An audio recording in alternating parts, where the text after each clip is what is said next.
Hey, John. Hello, Nick. How are you? I'm fine. I'm fine. The continued good weather is unbelievable. It is glorious here in Oklahoma City, though. It was Yeah, what 85 degrees at like 7 o'clock yeah. this morning, so it's picking up here. But still, it's we had some rain yesterday. If you go Yeah. outside my front door, you see it in the film. Me walking through by my yard or whatever. You can hear the grass growing. I have to Wow. by the third day after I've cut the lawn. I cut it pretty low. um, it's already a mess. My neighbor's looking at me like it's time, John. You need to cut your lawn again. So I got my lawnmower right here. You There can't we see it. are. My lawnmower is right over here. Well, Run this I've baby got out. I've got rabbits around here, and they seem to keep it down pretty well. I don't think my dog Guido would like the rabbits in the yard, but So, what are we talking about today? oh, we're talking about wow, uh, silkworm, the silkworm, Okay. and an epithet for it. What do you say? I would say, if not the best Robert Galbraith novel, a distinction I think has to go to Troubled Blood. I think it's the most important Yeah. Cormoran Strike novel by a good distance, because in it, Rowling tells us not only her lake and shed distinction, pretty upfront, without using the metaphor of lake Okay. and shed. We get why Rowling writes and what she's about. This is the entire metafictional book. It's very difficult to overestimate the importance of the silkworm.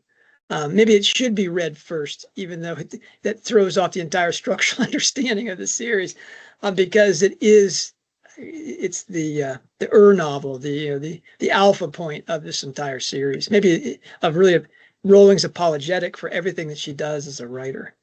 Have I oversold this, Nick? No, I don't think so. I don't think so. I think in terms of the lake perspective, it's important because this is her world. This is where she lives. So I'm not going back to Tut's Hill. I'm not going to Portugal or France or Essex. This is where she is. This is where she is now. But remember, she said that she conceived this novel 7 or 8 years before she wrote it. Where does that put Yeah. us?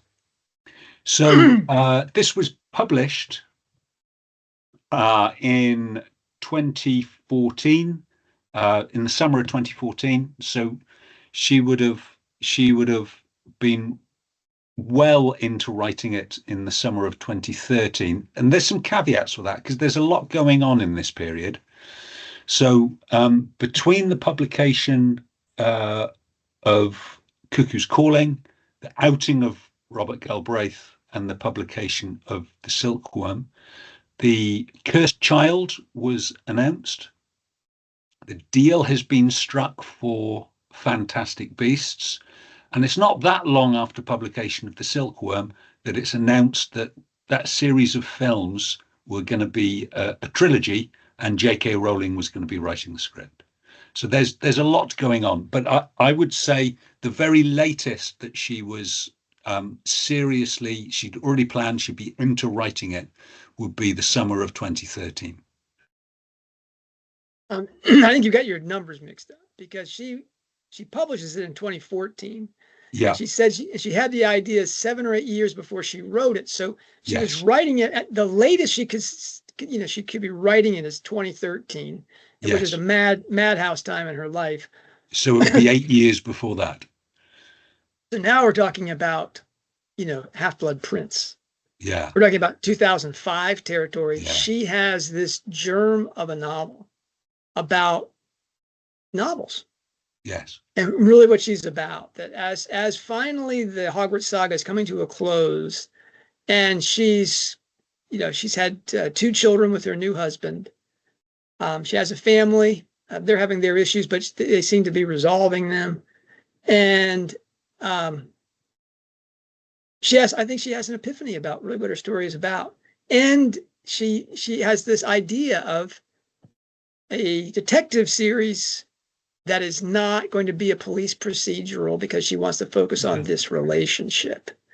And that relationship, as you've discussed, is really the centerpiece of the entire series. Yeah.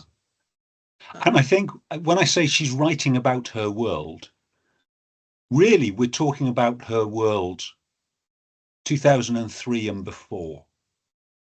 This isn't her world anymore. She's too big. She dwarfs it, you know? J.K. Rowling can't just wander into a launch party. She tried it once, so she's joined the Crime Writers Association, and a few of her books have been up for awards for the Crime Writers Association. And for the first one, she actually went to the Crime Writers Awards dinner. Oh, and she probably had a good time, but she's never been back. Yeah, because pretty much the only coverage that awards had, even though she didn't win an award, was J.K. Rowling was there. Yeah, that end. There's a secret. Yeah, one of her favorite outings is to go to see a specific rock band in Edinburgh. Was it called the Fat Boys or the Fat Cops or something? Fat Cops. Fat Cops. And she apparently has a thing for the pianist in the band. Yeah, I hear they're quite close. That's Neil Murray, her slow finger 45 is the pianist in the band, and they have a laugh riot. They probably have a great time when they perform publicly, and Rowling sells T-shirts and is there at I don't know what kind of venues they actually play in, but can you imagine if that was very well known? Yeah. Anytime the Fat Cops would appear, the place would be overrun. Yes. And that would be overrun with, the security would have to be unreal now. I mean, what a life. As you said, this was her life. If she did conceive the story in 2005, this is at peak Pottermania, where she dwarfs all of the writers inside this book. Yeah. Owen Quine, Yeah. What's the name of the nasty author that Michael Fancourt with the overlarge head. Michael Fancourt, yeah, the one who says that women can't be novelists. That's right. Which actually is an important point, because I think at one point, at least in Rowling's life, she believed it. Yeah. And she made some bad decisions. Anyway, what's your lake point going to be with the Silkworm? Yeah. So as I say, this is where she is. This is what she does. It's tricky to put a specific lake point, because although this is where she was, we would only know about direct parallels if people wrote about it. And it's one of the unspoken things that writers don't write about their own publishing journey so much, because they want to get published again. So although it's I find it easy to believe that parties at a publishing house would be a hotbed of gossip. We don't get that described very frequently. There is a book by UK author Amanda Craig, and the people described in that book about publishing seem to be fairly evenly split between those who sued and those who wanted to claim that they were characters in that book. But that really is a publishing rarity. So what I'd like to choose from the Lake book is a real life example of an author putting their snark into print through their fiction. But before because that's what Quine does, or yes. Castle does in lieu of Quine. I mean, and Fancourt does as well. I mean, this is yes. Okay. Yeah. So authors, I guess, if we are going to stereotype them, they do have a propensity to want to put their grudges into print. So I have an example of an author who has done that with J.K. Rowling in their sites. But before I get onto that, I'm quite excited. So this is an important book, as you say, John. This was in terms of her idea for one of the Strike series. This was, she says, the first idea she had. So it is an important book. So I always pay attention to the acknowledgements. I always pay attention to the dedication. And there is a dedication that has been bothering me for a number of years. So the dedication to Silkworm is to Jenkins, without whom, ... he knows the rest. Now, maddeningly, I don't know of a single Jenkins that is associated with J.K. Rowling. It is an absurdly common name, geographically clustered around in the UK, in the UK and around the English-Welsh border. So it's an English-Welsh border name.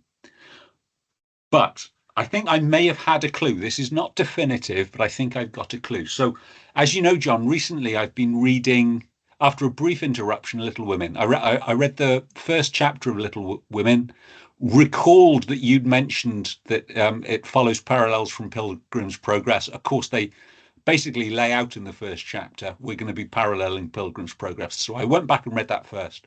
I don't get any credit for that, Nick. You do. Absolutely, you do. So in the UK, the series of Little Women books is 4 books. So I think in the US, what we call in the UK Little Women and Good Wives are described as a single book, Little Women. And then you have Little Men and Jo's Boys. So to make it all the way through to Jo's Boys, you've got to be pretty invested, I think, in Jo March as a character, because it's not until that book that she becomes a successful author. And there's some great parallels in that book. You know, a successful author annoyed by the fandom, constantly bothered by the press. You know, there's some great parallels. But I was stopped short by a passage in there, and Jo March, Aunt Jo, is talking about one of her nephews, John, Demi-John, who has decided to become a reporter. And it says, Aunt Jo raged when she found there was to be a reporter in the family and called him Jenkins on the spot.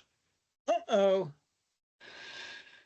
And she uses that term for Demi 3 times in Jo's Boys, Jenkins, which means absolutely nothing to me, but without any explanation. So it would have meant something to the reader at the time.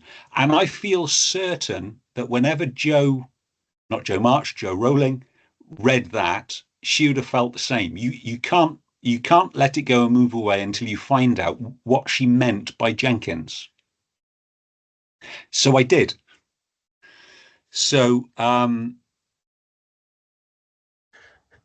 looking at online dictionaries, in the 1860s and 1880s, the term Jenkins borrowed from a British expression for a windy and obsequious society reporter, and it was widely used in the US as a derisive term for journalists whose prose was over-rich and whose prying was viewed as excessive.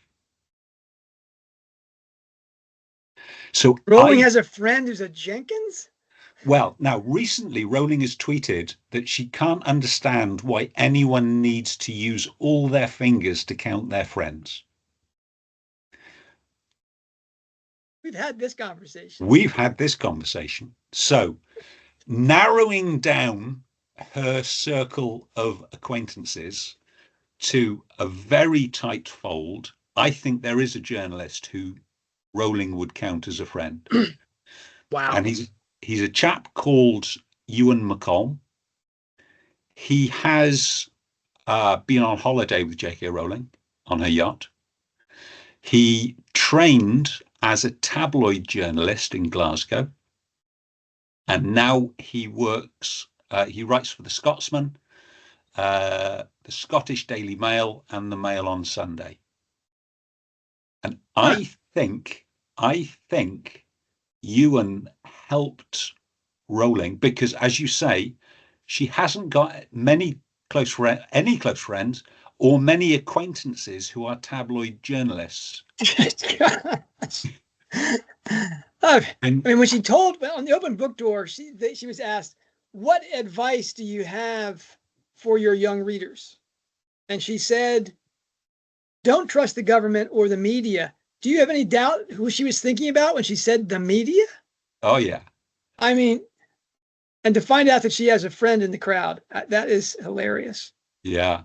So And that so you found Jenkins inside Louisa May Alcott. Nick, I'm gonna put my hat on here, Nick. I'm gonna put my hat on so that I may. Oh, I got it on backwards. I'm gonna put my hat on so I can take my hat off and say, "Well done, well done." it's not definitive, but Oh, come on! I think we've got that opening scene with Culpepper, who appears a few times in the books, and they talk about tabloid journalism. I think that's come from Ewan. That's so funny. Anyway, congratulations. That is a great find. That is a bullseye. That's magnificent. We're supposed to be reviewing stuff here. You're bringing up new stuff.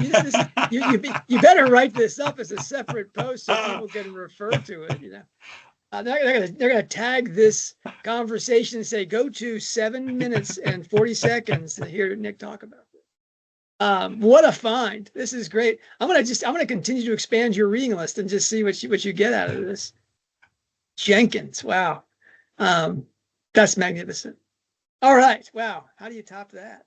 I mean, was that it? Was that the late Well, find? no. So I was going to talk briefly about literary snark. So I posted an article on the Substack a while ago uh, about it's titled "The King's Canary," and it had two parts. I'm going to talk about the second part, not the Dylan Thomas parody.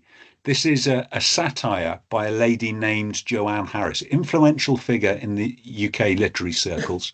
She wrote Chocolate or Chocolat, which was a wildly successful bestseller, both sides of the Atlantic. It was made into a film that did incredibly well and made her name as an author. From 2020, she was chairman of the Society of Authors, which is in the UK is sort of like a trade union for authors and writers. Oh no! Oh yeah. So she published a book shortly before she became chairman of the Society of Authors, called Honeycomb, and it's a series of short stories. And within that book, there was a short story called The King's Canary. And that was a very clear, to me at least, satire of J.K. Rowling, and not, as published in the book, not a particularly kind one either. So the heroine of the story, the King's Canary, is described as a singer who was a poor woman, sings for some pennies, but mainly for love. Although she wasn't a very good singer, particularly, the children liked her. The king noticed her, wanted her to sing to his children, got her up to the castle, showered her with jewels and fine clothes, said she couldn't sing in the marketplace anymore, it's too dangerous for her. She sang from the battlements. The kids were upset because they couldn't get close to her. Lots of adults were jeering. And eventually, because she was unhappy, she found an old dress, dressed herself up, went into the marketplace pretending to be somebody else and sang again. For pennies, but mainly for love. And then somebody pulled back the hood of her clothes and recognized her and shouted, "That's not the king's canary, it's the king's cuckoo," and chased her back to the castle, and she never sang again. at least to me, that was a clear and not particularly well meant satire of Rowling publishing under the Galbraith pseudonym. Now, I managed to trace back, as I document in the article, to where she originally posted it, and she actually posted it as a blog post only a few weeks after the news broke that Galbraith had been unmasked. And there was, unlike in the short story book, there was no preamble. But on the blog there was. So it's on the blog she explains, this is about J.K. Rowling. This is my reaction to the news. Now she said it's a cautionary tale of being too successful, and she explains that she means it kindly, and perhaps I could give her the benefit of the doubt. But after she becomes the Society of Authors, so Honeycomb's now been published, she publishes a new short story called How the Canary Lost Her Soul. And this is a really very spiteful satire about how the King's Canary became essentially consumed by hate and hated by everybody. Yeah. Now Joanne Harris herself has claimed more than once that she's never attacked J.K. Rowling. Now, you can say satire with a stick, with a gun, with a knife, okay. I would say satire has to be a little bit more masked than that if it wasn't going to be a direct attack. She has been accused in the papers of not supporting people who are gender critical. She's been accused of trivializing death threats that J.K. Rowling has achieved. The Salman Rushdie, there's a Salman Rushdie incident, right? That's right. And then she instituted a Twitter poll saying, how many people have been threatened, and it was a little bit trivializing. But yeah, so where she's really got her venom out is in her fiction. Now, obviously, that post dates the Silkworm. Yes, but is a marvelous, for instance, of this kind of thing. But Rowling, if the Canary doesn't participate in the feud, no. If Michael Fancourt really just totally forgot about Owen Klein, just dismissed him, or whatever, instead of trying to ruin him and writing about their shared agonies together with at the flat dedicated to their writing. But it's the world of publishing. There's some comments in Silkworm about how novelists, Michael Fancourt, I think, says, if you want friends and camaraderie, join the army. Yeah. If you really want to kill people, become a novelist. That's yeah. Wow. Okay, Nick. There's no way I don't know. I'm gonna try to top that. Okay. How do I top that? I gotta back up what I said in terms of this being a touchstone novel, an essential novel for serious readers of J.K. Rowling, Robert Galbraith, Joe Murray, to really understand. And that's because this novel is a novel about novelists writing and reading. It's Rowling's most explicitly literary story. And though it's the second book in the series, as we've said, she said it was the first conceived of all the stories. And it's something of a touchstone for Rowling's thoughts about writing. I mean, she said just flat out in this interview, it's a novel about novels with another novel inside of it. And I would add to that, by the age's most important novelist. This is metafictional on steroids. Now, we talked a little bit about parallel series idea when we got to Prisoner of Azkaban, but the Silkworm-like Chamber of Secrets seems to be largely about how to read a book. And it features a book within the book whose characters teach the reader by their examples of what keys you need to understand what the book is about. I mean, see, just think about it. The Bombyx Mori, which means the Silkworm, is the book that Strike and everyone is reading, trying to figure out who the murderer is. So they're reading a book with the same title as the book you're reading, and their successes and failures should be pointers to you as to how you should be reading the book and thinking about this, right? She actually has, Cormoran used the word key as in unlocking the meaning in chapter 28. So this isn't just my little hobby horse, right?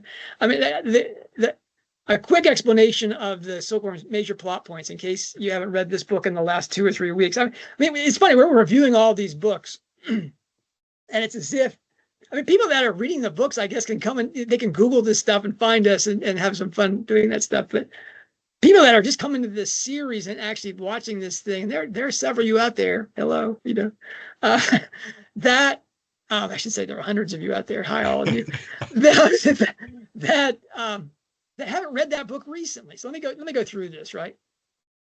The wife of a semi-famous literary novelist hires Cormoran Strike to find her husband. This is Owen Quine. He is known to run away for a holiday, and she needs his help with their mentally handicapped daughter, age 24. One of the, you know, really one of the greatest home scenes is that family. It turns out the husband has just finished writing a not very opaque allegory of his life's journey as a Gothic fairy tale. You mentioned Pilgrim's Progress. This is a grisly Pilgrim's Progress.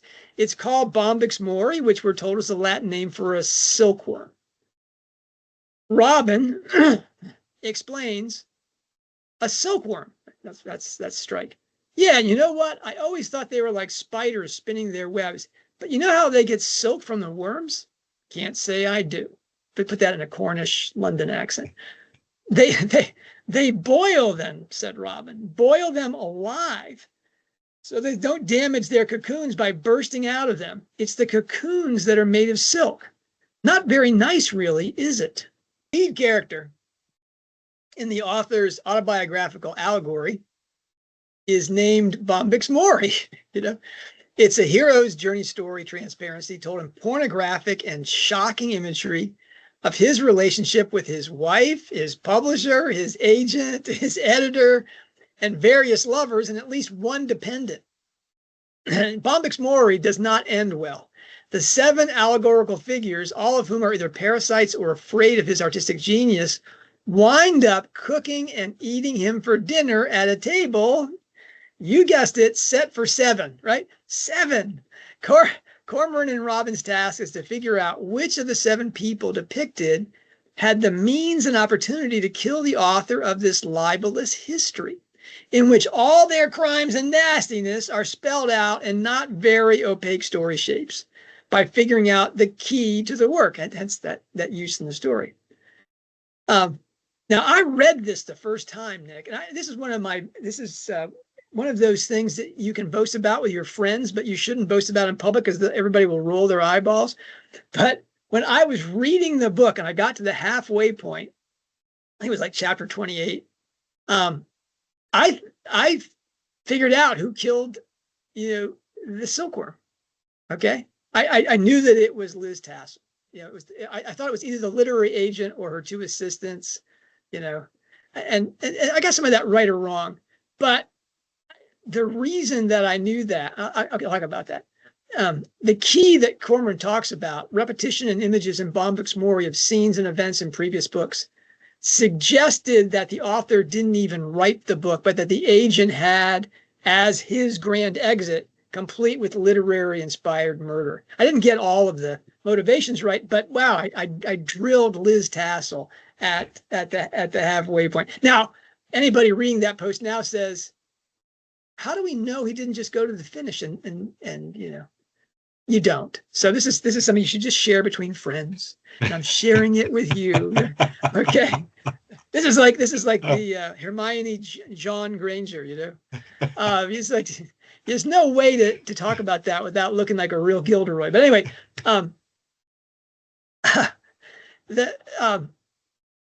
I should have guessed that it wasn't the author's wife, which would have meant that there were two mysteries in a row in which the detective's client does the deed. Yeah, that was kind of like it can't be who it was.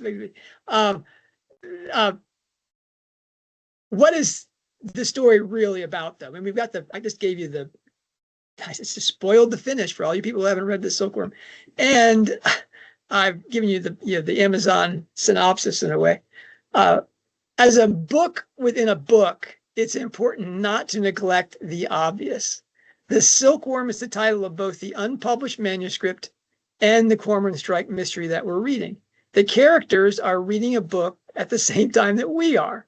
It's not a silly assumption to speculate that what the interior book is about is what the exterior back, the one with the codex in our hand or on your little pad there, Nick, is about at the same time.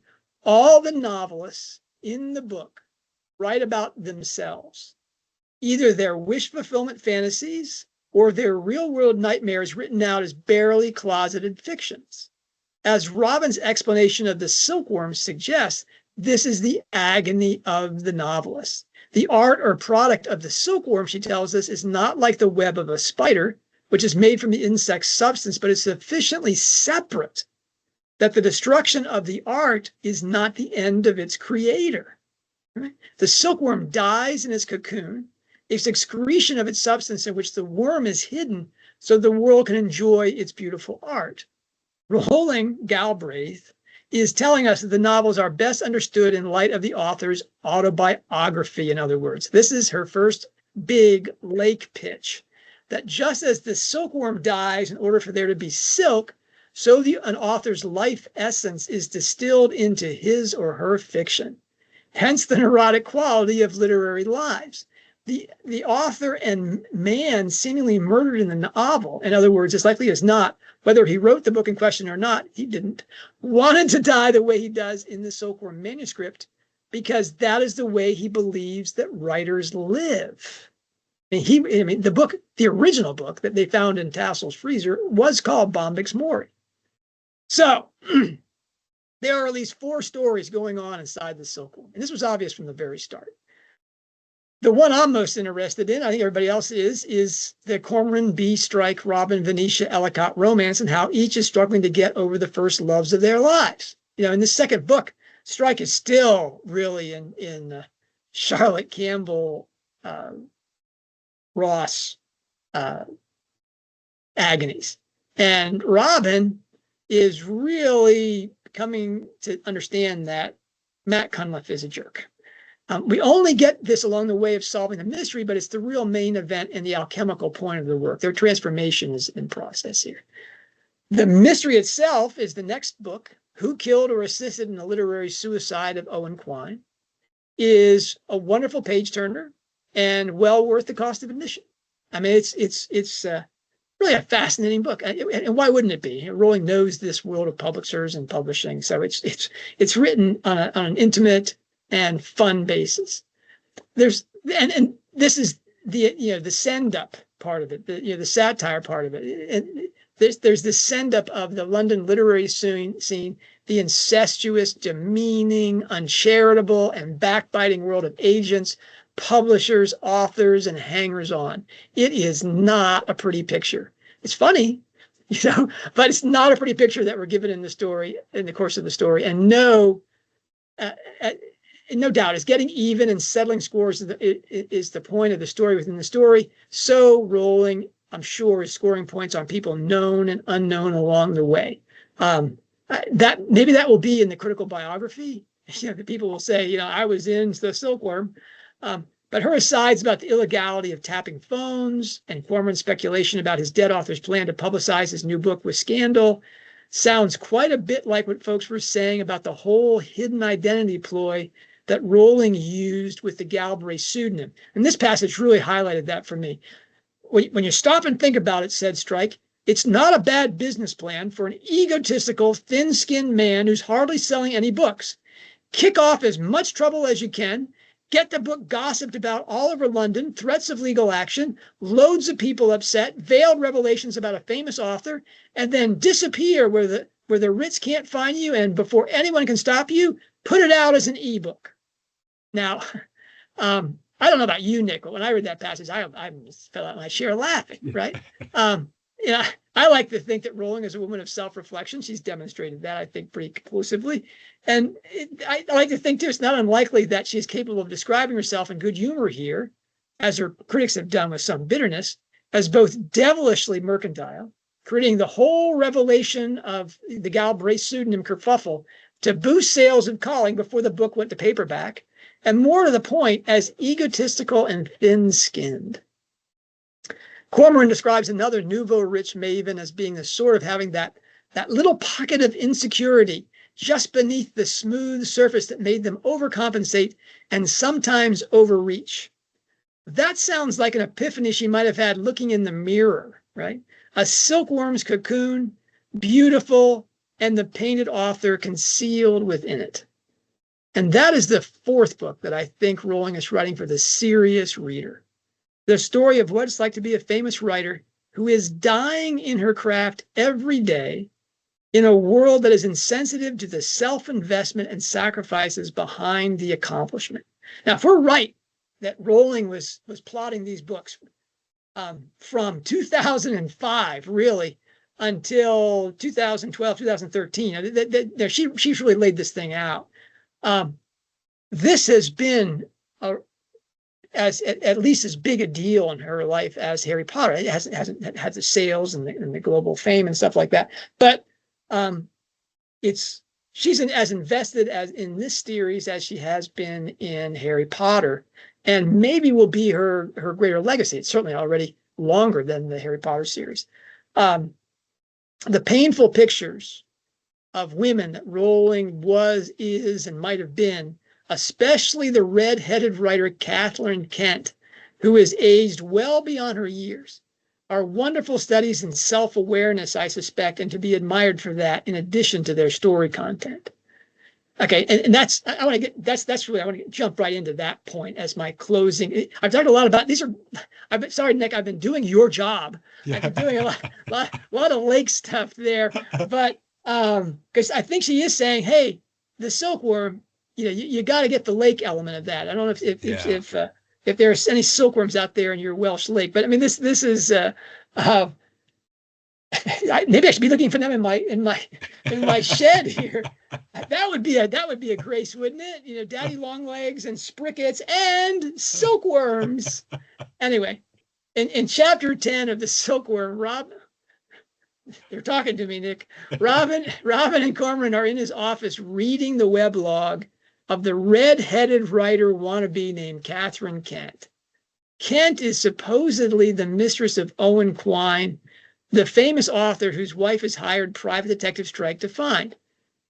Kent refers to Quine as TFW, the famous writer. And this is one of the most important passages, I think, in anything single passages in anything that Rowling has written. And like that burial scene of Mad-Eye Moody's eyeball, it's one that I think everybody just kind of rolls right over. Anyway, Kent writes on her weblog, great talk with TFW about plot and narrative tonight, which are, of course, not the same thing. For those wondering, plot is what happens. Narrative is how much you show your readers and how you show it to them. Here's an example from my second novel, Melina's Sacrifice. This is too good. As they made their way toward the forest of Harderel Lendor raised his handsome profile to see how near they were to it. His well-maintained body, honed by horseback riding and archery skills. Anyway, this is... Can we look forward to the audio release of Kathryn Kent, narrated by John Granger? Seriously, the nightmare that Melina's Sacrifice will ever see print.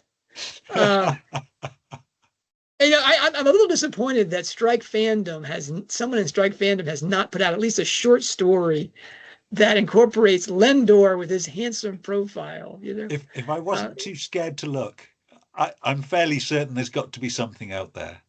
His well-maintained body, honed by horseback riding and archery skills. Okay, that distinction that the famous writer, Owen Quine, has shared about plot and narrative. Plot is what happens. Narrative is how much you show your readers and how you show it to them, is the syuzhet fabula distinction. And that's really what the shed is all about. Now, syuzhet and fabula, how do you describe that? Really, I would say fabula, fabula is the Latin word for the tale, the fairy tale, the story. And syuzhet is a word really for the narrative, the actual artistry involved. Now, but the fabula has a very specific meaning. Like if you have a detective fiction story, and the writer has to know how it all really happens on a timeline. How it really happens, as if there's a camcorder, and a house elf with a camcorder running around filming everybody's thoughts and thinking, and they get it in sequence on one film. That's the fabula. And that may be useful to the author to have as they start actually composing how the book is going to be told. Maybe most authors do that. I don't know. I think that they did have to in some sense. But the important fabula is actually how that fabula is recreated in the reader's mind at the very finish, when all of a sudden it all snaps into place. Oh, wait a minute. Snape is a good guy. I mean, that moment when all of a sudden when all the syuzhet falls away, all the way the story's been told falls out, and you realize what really happened in sequence. That fabula that the reader takes away with at the end is the point of the syuzhet. Okay, the syuzhet is the setup so that when the fabula is the girl coming out of the cake. It's just like, oh, there she is. This and the syuzhet is how the story is disguised. So, for example, the first syuzhet in a murder mystery is what the bad guy sets up as the story that he wants the police to accept, so he gets off. Either he makes it into a suicide. Have we read a few of those? Or he sets somebody else up as the victim, or it's an accident. And that's the little narrative that the bad guy is writing inside the story, and the detective has to look at and unwind that artistry in some sort of sequence to get to the fabula. That he has to find the fabula, the true fabula of the story. So inside every detective fiction, you have a detective fiction writer who's the criminal, who you have to find inside the book. Are you following this, Nick? Yeah, I think so. Okay, so syuzhet fabula is the story of, and is really the only way to understand all detective fiction, and that's Rowling's favorite thing, and of course what she's doing here in the Cormoran Strike books. She also says is what she was doing in the Harry Potter novels. Every one of those has a mystery, where it has to be unwound, the narrative that's been told, so you find out what really happened, the fabula. And so every Harry Potter novel, every Cormoran Strike novel is what Rowling understands the reader is doing and what the writer is trying to disguise by her own syuzhet. How the detective in the story unwinds the bad guy's narrative, that disguises the fabula, is actually the author's sequence of events and discovery, how he lays out how the detective or detectives figure out what was really happening. Right? And inside that syuzhet, besides just the sequence of revelations and how he finds out about this and he finds out about that, and oh, look, it was Colonel Mustard, but that all of those discoveries and that sequence, that's the writer's job. So that the fabula, revelation is astonishing. And the reader gets this break with their own thinking. That's the great gift of detective fiction, and really of all fiction, is that taking you out of your rut and having you re-examine how you see things, so that when you look at the world again, you're like, wow, am I seeing this correctly? Is this the fabula, or is this the syuzhet of my upbringing, my Freudian family romance, my beliefs, my prejudices, all those things? And that's the great gift of writing. Okay, Rowling embeds it in that passage where she has Kathryn Kent, who looks a lot like J.K. Rowling circa 1996, 1997. I mean, those interviews that she did at the time with her hair, the red hair frumpy, the mottled face, the jowls. She looked older in 1996 than she does in 2025. That's Kathryn Kent. That's the one beaten down. But it is a woman who understood the core distinction between syuzhet and fabula, between plot and what do they call that? Plot narrative. And narrative. That the syuzhet and fabula of the Russian formalists is why we don't pay that much attention, Nick, to the lake, because while the silkworm may be dying to put this thing in order, and the syuzhet includes all the tools, the symbolism, the chiasmus, the literary alchemy, all of the wonders of Rowling's work, to include narrative misdirection and narrative slow release. I mean, Rowling is the master of narrative slow release. She doesn't give you it all at once. You find out in the first book that, from that Wikipedia page in Cuckoo's Calling, that Johnny Rokeby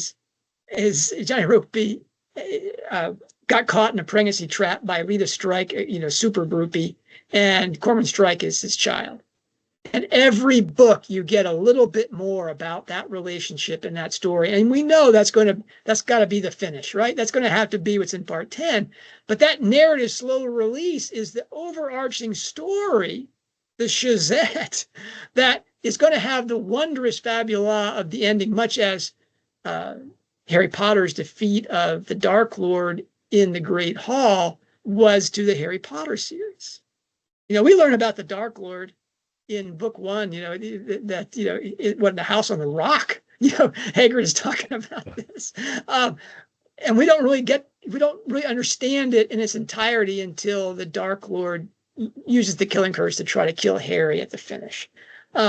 That's syuzhet narrative control that is not to be believed. That reveals the fabula in an astonishing, transformative way for the reader.